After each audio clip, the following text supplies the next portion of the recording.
a report on this recently too. On this park? A member of the public was concerned about this park. I think we should walk through it and see. They do it as part of their regular walk and go from there. Yeah, see, we can shoo these people on, but we don't have to either. But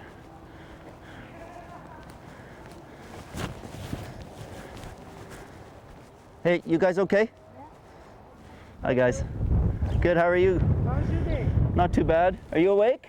She's tired. You all right? Yeah, I know. Everybody's tired. You got to make sure you stay awake though. I want to make sure you got a heartbeat going on. How are you guys doing? Good.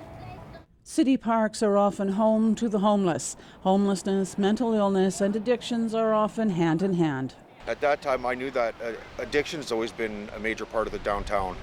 And introducing myself as Bob, like I said before, I wanted to put a face to addiction, but also to recovery as well, and let them know that that change is possible. And downtown's always been a little seedy, but you know, it is getting worse. 3 years ago, heroin and crystal meth were the drugs of choice for Daniel Roy. With heroin, you could be feeling really uptight and stressed, and the minute you inject it, you feel a sense of warmth and calmness. You feel it from the tips of your toes to the ends of your fingers. You feel it working through your body.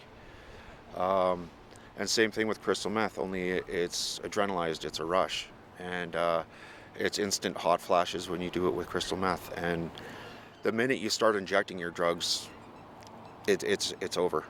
But the push in healthcare circles of late has been harm reduction. Pounds operates a safe injection site downtown. It's an overdose prevention site, so there are just some legislative pieces that make it a little bit different, but it is an overdose prevention site. So we offer a peer witness model for monitored consumption, so people who use substances can be safely monitored by their peers who are well trained in reversing overdoses if they happen.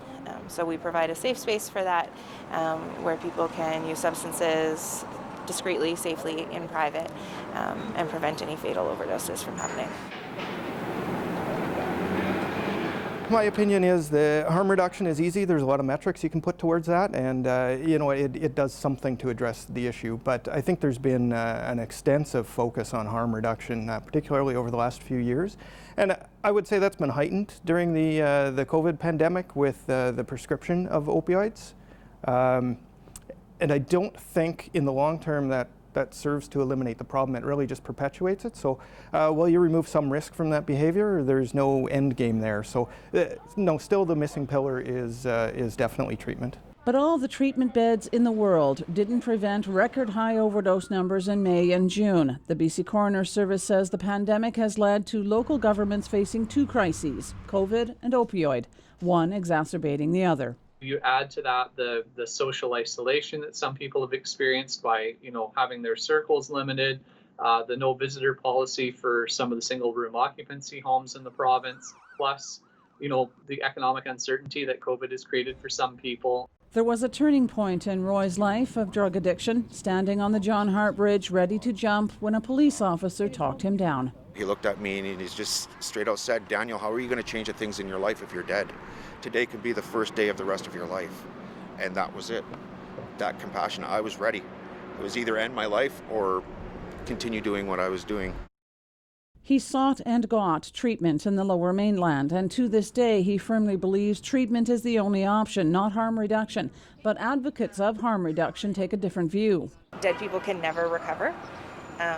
So if we can keep people alive and well until they're ready to make different choices, and it's not even about making different choices, it's about having different choices available to you. And so if we can keep people alive until the resources and supports that they need are in place and that until they're ready, then that treatment bed actually means something.